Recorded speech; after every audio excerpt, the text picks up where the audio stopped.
ओम नमो भगवते वासुदेवाय। आपको कार्तिक माह की हार्दिक शुभकामनाएं। देव उठनी 11 से लेकर कार्तिक मास की पूर्णिमा तक को पंचभीखम भी कहा जाता है। जो व्यक्ति कार्तिक माह में स्नान ना कर पाया हो वह केवल इन 5 दिनों के स्नान से ही पूरे माह के स्नान का फल पा सकता है। और नहान के बाद हमेशा की तरह ही जैसे कार्तिक मास के महात्म्य की कथा पढ़ते हैं ऐसे ही पंचभीखों की कथा पढ़ी जाती है। तो आइए सुन लेते हैं पंचभीखों की यह कथा श्रवण से पूर्व कृपया हमारे चैनल को सब्सक्राइब करें, अधिक लाइक व शेयर करें और कमेंट में अवश्य लिखें जय श्री कृष्ण। पंचभीखों की कहानी। किसी गांव में एक साहूकार रहता था और उसका एक बेटा व बहू भी थे। बहू कार्तिक माह में रोज सवेरे उठकर गंगा स्नान के लिए जाती थी। सुबह जल्दी जाते समय वह किसी भी पराये पुरुष का मुंह नहीं देखती थी। एक राजा का बेटा भी सुबह सवेरे गंगा स्नान के लिए जाता था। वह हैरान होता कि मैं इतनी जल्दी उठता हूँ स्नान के लिए, लेकिन कोई है जो मुझसे भी जल्दी उठकर नहा लेता है। कार्तिक माह के केवल 5 ही दिन बचे थे कि एक दिन साहूकार की बहू तो स्नान करके वापस जा रही थी और उस समय राजा का बेटा स्नान के लिए आ रहा था। उसकी आवाज को सुनकर वह जल्दी जल्दी जाने लगी, लेकिन जल्दबाजी में उसकी माला और मोजड़ी छूट गई। राजा के बेटे ने उसकी माला मोजड़ी उठा ली और सोचने लगा कि जिस स्त्री की यह माला मोजड़ी इतनी सुंदर है वह स्त्री कितनी सुंदर होगी। उसने पूरे गांव में मुनादी करवा दी कि जिसकी भी यह माला मोजड़ी है वह 5 रात मेरे पास आएगी। साहूकार के बेटे की बहू ने कहलवा दिया कि मैं 5 रात आऊंगी, लेकिन किसी को साख भरने बैठा देना। राजा के बेटे ने एक तोते को पिंजरे में बंद करके गंगा किनारे पेड़ पर टांग दिया। बहू सुबह के समय आई, पहली पैड़ी पर पैर रखा और बोली, हे कार्तिक के ठाकुर राई दामोदर, 5 पांडु छठे नारायण भीखम राजा, उस पापी को नींद आ जाए। राजा के बेटे को नींद आ गई। बहू नहा धोकर चलने लगी तो तोते से बोली, सुबह सुबह तेरा गल डालूंगी हीरा, मेरी साख भरियो वीरा। सुबह बोला कि कोई वीर भी साख भरता है क्या? वह फिर बोली, सुबह सुबह सुबह तेरे पग घालूंगी नेवर, साख भरियो मेरे देवर। सुबह ने कहा, ठीक है भाभी, मैं तेरी साख रखूंगा। वह तो कहकर चली गई। राजा का बेटा हड़बड़ा कर उठा और सुबह से पूछा, सुबह सुबह वह आई थी, कैसी थी? सुबह बोला, आभा की सी बिजली, होली की सी झल, केला की सी कामिनी, गुलाब का सा रंग।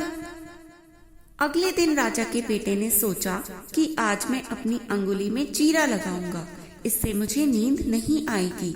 अगले दिन राजकुमार अंगुली चीर कर लेट गया। वह आई और भगवान से उसी तरह से प्रार्थना करने लगी और राजकुमार को फिर से नींद आ गई। वह स्नान करके फिर से वापस चली गई और सुबह राजकुमार ने तोते से फिर पूछा तो उसने वही सारी बातें दोहरा दी। अब राजकुमार बोला कि आज रात में आंखों में मिर्ची डालकर बैठूंगा। तो रात में वह मिर्ची डालकर बैठ गया। बहू फिर आई और उसने वैसे ही प्रार्थना की, जिससे कि उस राजा को फिर से नींद आ गई। राजकुमार ने तोते से बहू के आने की बात पूछी, उसने फिर से बतला दी। राजकुमार अब फिर से सोचने लगा कि आज मैं बिना बिस्तर के ही बैठूंगा और वह रात को बिना बिस्तर के ही बैठ गया। जब वह स्नान करने आई तो उसने फिर से भगवान से प्रार्थना की और राजकुमार को फिर से नींद आ गई। जब वह नहा धोकर जाने लगी तो आंख बंद करके चली गई। राजकुमार जब उठा तो वह जा चुकी थी। राजकुमार अब सोच में पड़ गया और सोचने लगा कि आज मैं अंगीठी जलाकर बैठूंगा, जिससे नींद नहीं आएगी। फिर वह रात को अंगीठी रखकर बैठ गया। साहूकार की बहू आई और वह भगवान से प्रार्थना करने लगी कि आपने 4 रातें तो निकाल दी भगवान, अब यह रात और निकाल दो। भगवान ने उसकी यह बात भी रख ली और राजकुमार को फिर से नींद आ गई। जब वह नहाकर जाने लगी तो तोते से बोली कि इस पापी को कह देना कि 5 रातें पूरी हो चुकी हैं। वह मेरे मोतियों की माला मेरे घर भिजवा दे। सुबह राजकुमार की आंख खोली तो उसने तोते से पूछा, क्या वह आई थी? तो तोते ने कहा, हाँ वह आई थी और उसने अपनी माला मंगवाई है। यह सुनकर राजकुमार सोचने लगा कि वह तो सच्ची थी, तभी तो भगवान ने भी उसका सत रखा। कुछ समय के बाद राजकुमार को कोढ़ हो गया। राजा ने ब्राह्मण को बुलाकर पूछा, मेरे बेटे का शरीर क्यों जल रहा है?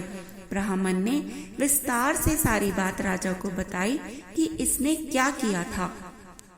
ब्राह्मण ने कहा कि यह उस साहूकार की बहू को धर्म की बहन बनाए और रोज उसके नहाए हुए जल से यह स्नान करे, तभी यह ठीक हो सकता है।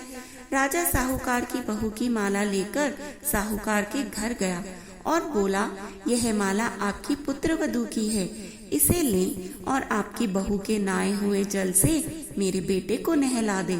साहूकार बोला कि वह तो किसी भी पराये पुरुष का मुख तक नहीं देखती, आप उसे इस नाली पर बिठा दीजिए। जब वह ऊपर नहाएगी तब नीचे इस नाली के पानी से आपका पुत्र भी नहा लेगा।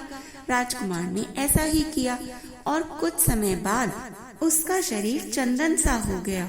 हे पचभीकु देवता, जैसे आपने साहूकार की पुत्र वधू का सत रखा, वैसे ही सभी का रखना।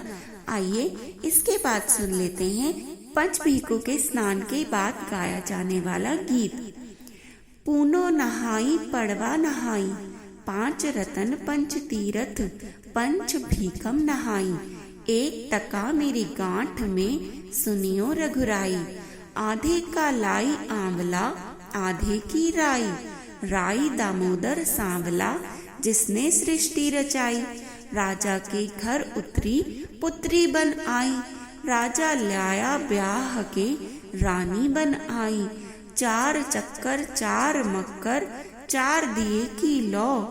मैं तुझसे पूछूं श्री किशन जी, कब निस्तारा होए? जब आए कार्तिक का महीना, तब निस्तारा होए। जय श्री कृष्ण। आइए अब सुन लेते हैं हर व्रत कथा के साथ पढ़ी और सुनी जाने वाली लपसी तपसी की कथा। एक लपसी था, एक तपसी था। तपसी हमेशा भगवान की तपस्या में लीन रहता था। लपसी रोजाना 1.25 सेर की लापसी बनाकर भगवान को भोग लगाकर स्वयं भी जीन लेता था। एक दिन दोनों लड़ने लगे। तपसी बोला, मैं रोज भगवान की तपस्या करता हूँ, इसलिए मैं बड़ा हूँ। लपसी बोला, मैं रोज भगवान को 1.25 सेर लापसी का भोग लगाता हूँ, इसलिए मैं बड़ा हूँ। नारद जी वहाँ से गुजर रहे थे।